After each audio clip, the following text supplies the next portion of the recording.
Imagine there are two dolls. One is black, the other white. And they're placed in front of a little girl of about 5 or 6 years old. She's an adorable child with her hair up and a dark complexion. This little girl is participating in a reproduction of an experiment done for the Brown versus Board of Education case. And it's shown as part of a video called A Girl Like Me, which can be found on YouTube. The interviewer asks several children these questions. Which doll do you like best? This little girl picks up the white doll, this one. Can you show me the nice doll? She picks up the white doll again. Why is this the nice doll? She's white, the girl responds. Can you show me the doll that looks bad? She picks up the black doll. Why is she bad? The child's voice is soft when she says, she's black. And the final question produces the most heartbreaking moment of the video. Can you show me the doll that looks like you? She reaches towards the white doll, hesitates, and then pushes the black doll towards the interviewer and away from herself. 15 of the 21 participating black children picked the white doll when asked which one they liked best or would want to play with. If nothing else I say today is new or compelling to you, I hope this scene is. Racial injustice is sinister, and it has crept into every aspect of who we are as a country, including our children's spirits. What does it do to a child who sees the doll who looks like her as the bad one? What does it do to a white child who sees the black doll as bad? How will these kids grow up? I know this topic can be a challenging one, especially right now when it feels like everything around us is chaotic. Many of you are heartbroken and afraid for our country and what has been going on the last few years. So perhaps it's hard to understand why I'm talking about this when so very many things seem to be on fire. It's our tendency as human beings to look towards the new fires, forgetting that there's one still burning over here, and we can't afford to do that. We can't afford to do it for that little girl. We can't afford to do it for all the people who have died because they are not white. We can't afford to do it because of the harm done by the injustice of racism. Harm we can identify and harm we will never understand.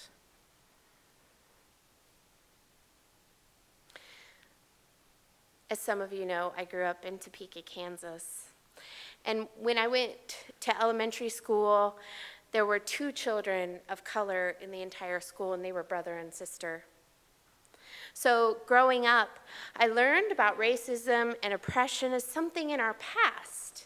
We stopped being racist as a nation in the 60s, right? It turns out the answer was no.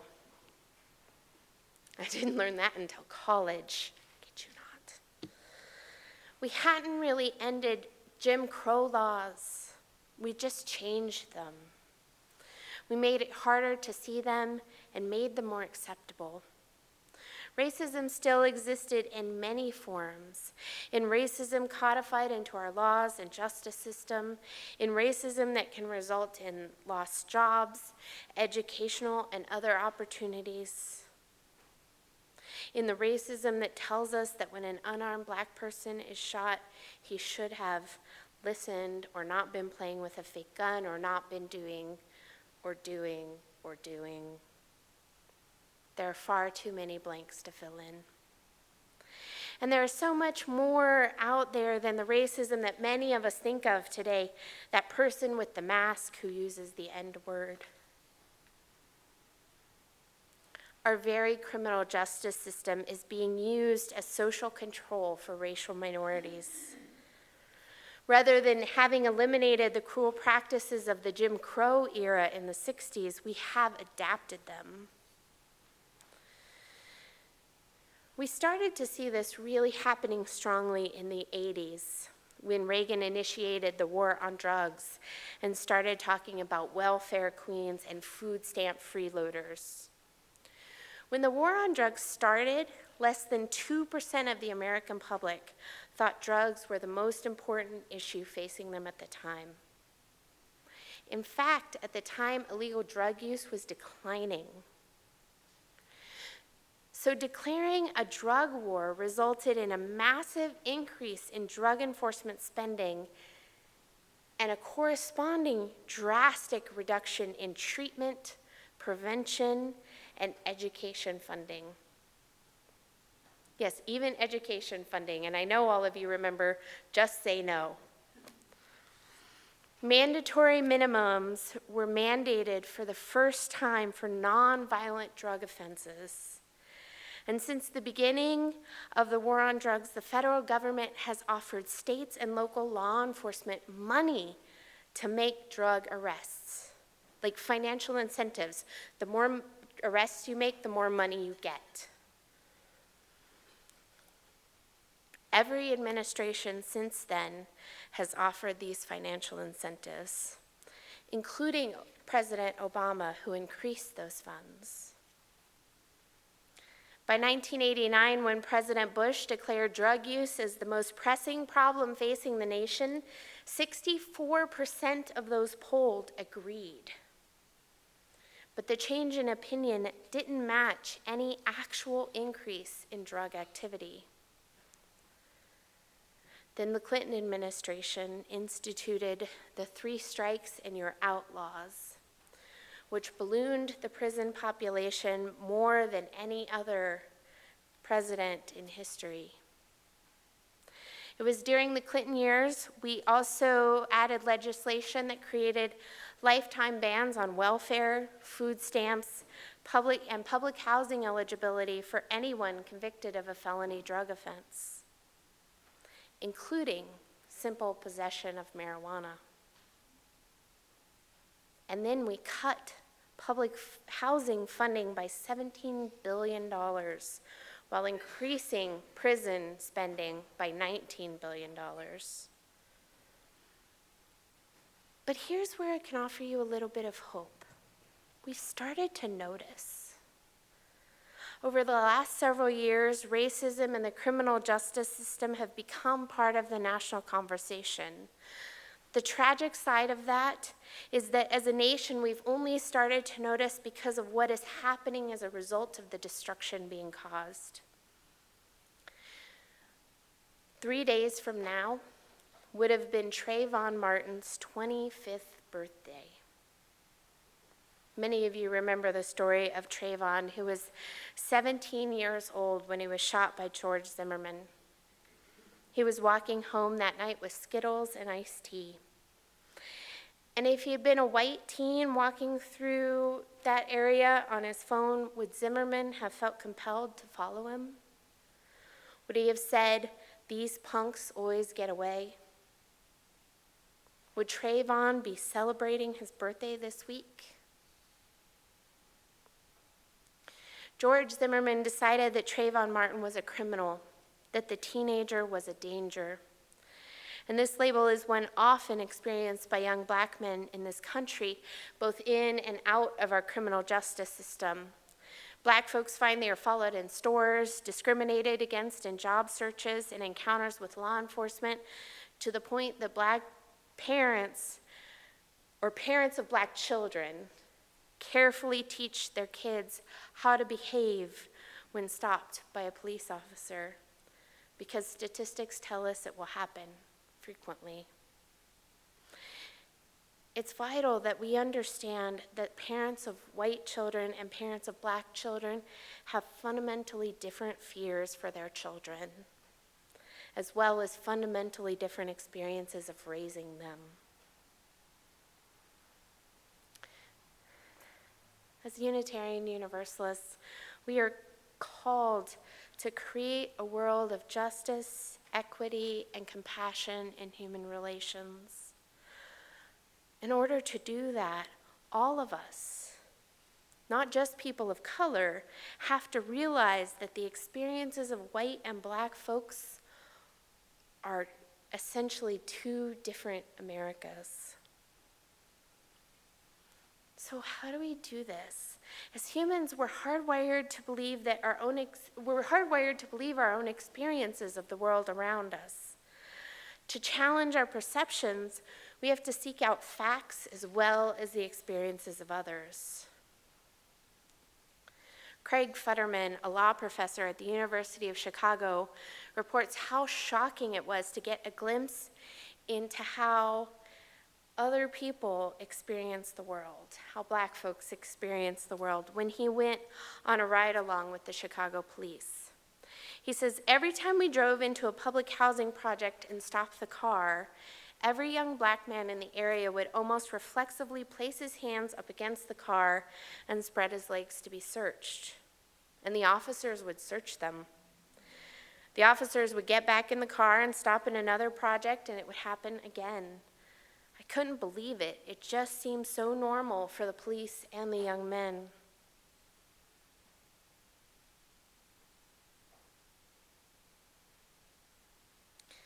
Michelle Alexander, a civil rights lawyer, advocate, and legal scholar, puts forth the idea that the war on drugs that this country has been waging since the 80s is little more than a new system of Jim Crow, a way to keep a significant portion of the black population of this country regulated to a lower caste. During the Jim Crow era, it wasn't difficult to see that folks who were black were regulated to a lower caste, especially as we look back from this period of time. They were prevented from voting by poll tax and laws that allowed poll workers to administer impossible tests. If they did vote, they were beaten and sometimes lynched. Black people were subject to discrimination in employment, housing, education, and routinely denied the right to serve on a jury. In fact, some states adopted laws that made it illegal not to have a job. Thus, when they found black folks without one, they arrested them and put them to work, frequently on plantations that formerly had slaves. Today, we find a shocking percentage of black men, like Jarvis Cotton from our reading today, cannot vote. They endure legalized discrimination that allows them to be denied housing, jobs, the right to serve on the jury, and others. Does it sound familiar? The war on drugs is an adaptation of the previous Jim Crow system designed to keep folks of color under control. And even in states like Florida, where laws have been passed to return voting rights to people who have completed their sentences, there's political pressure to add additional laws that would require them to pay fines and fees, essentially a poll tax. And it gets even more tricky than that. There are actually huge sentencing disparities for whites and people of color. Studies have shown that black people represent 12.5% of illicit drug users. Yet the imprisonment rate of black folks for drug charges is almost 6 times that of white people. In large cities, upon which the drug war is focused, as many as 80% of young African American men now have criminal records.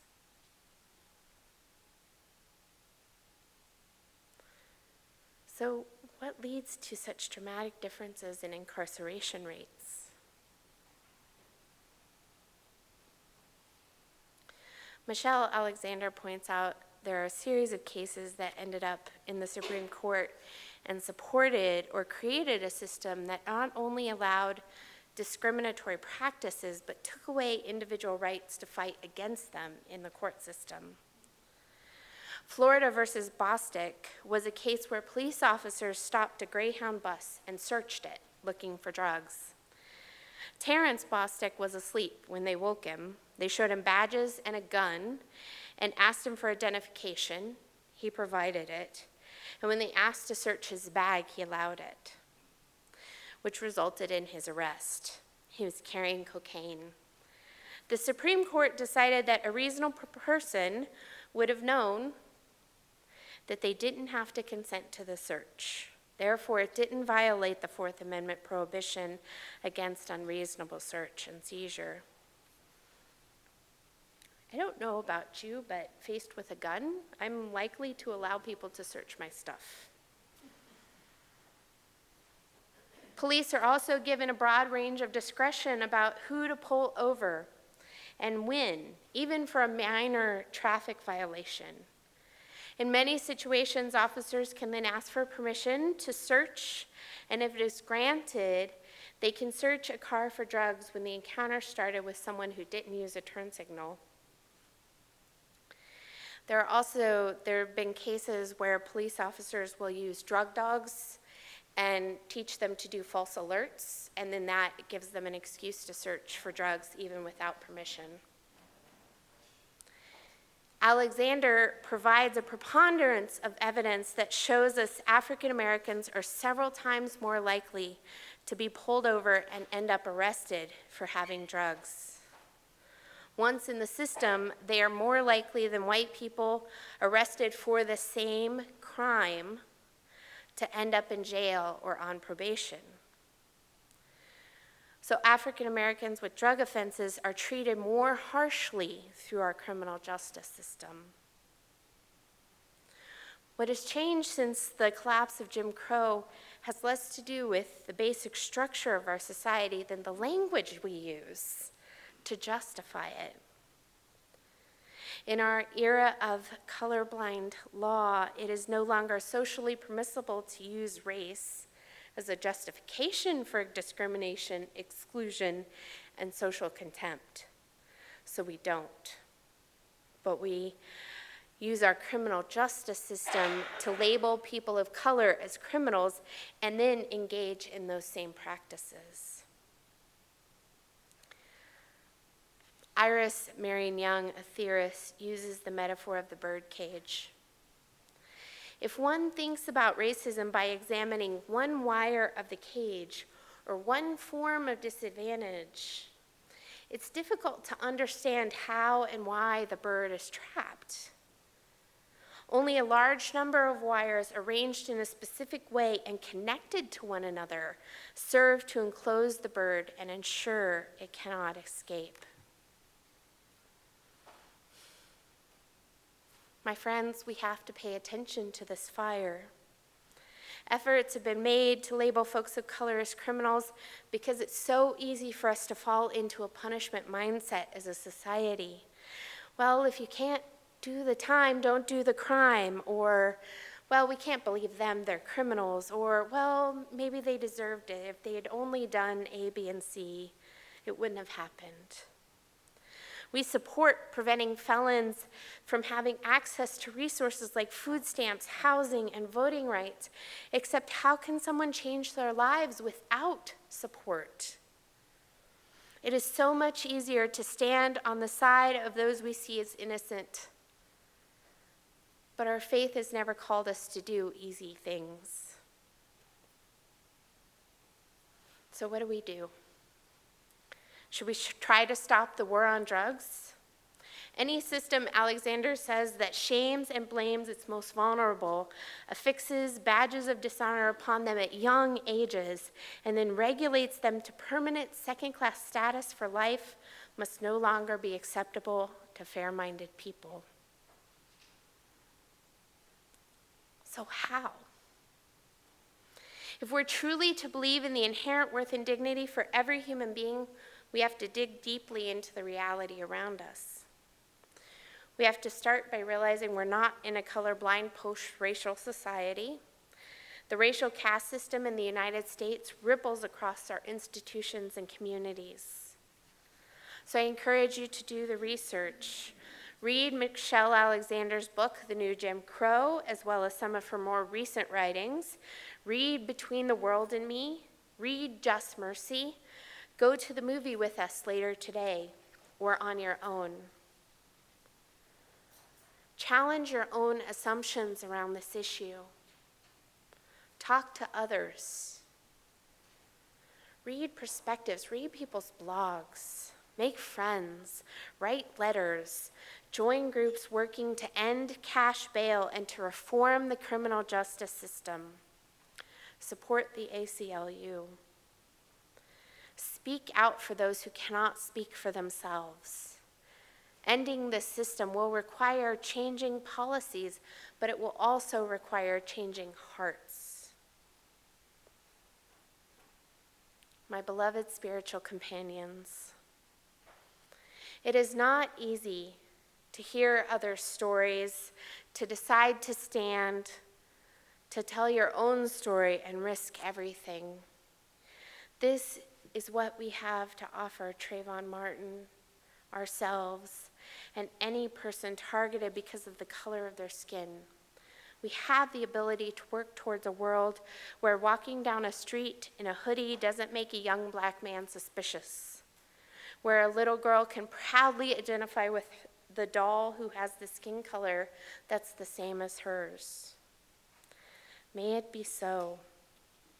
Blessed be. Amen.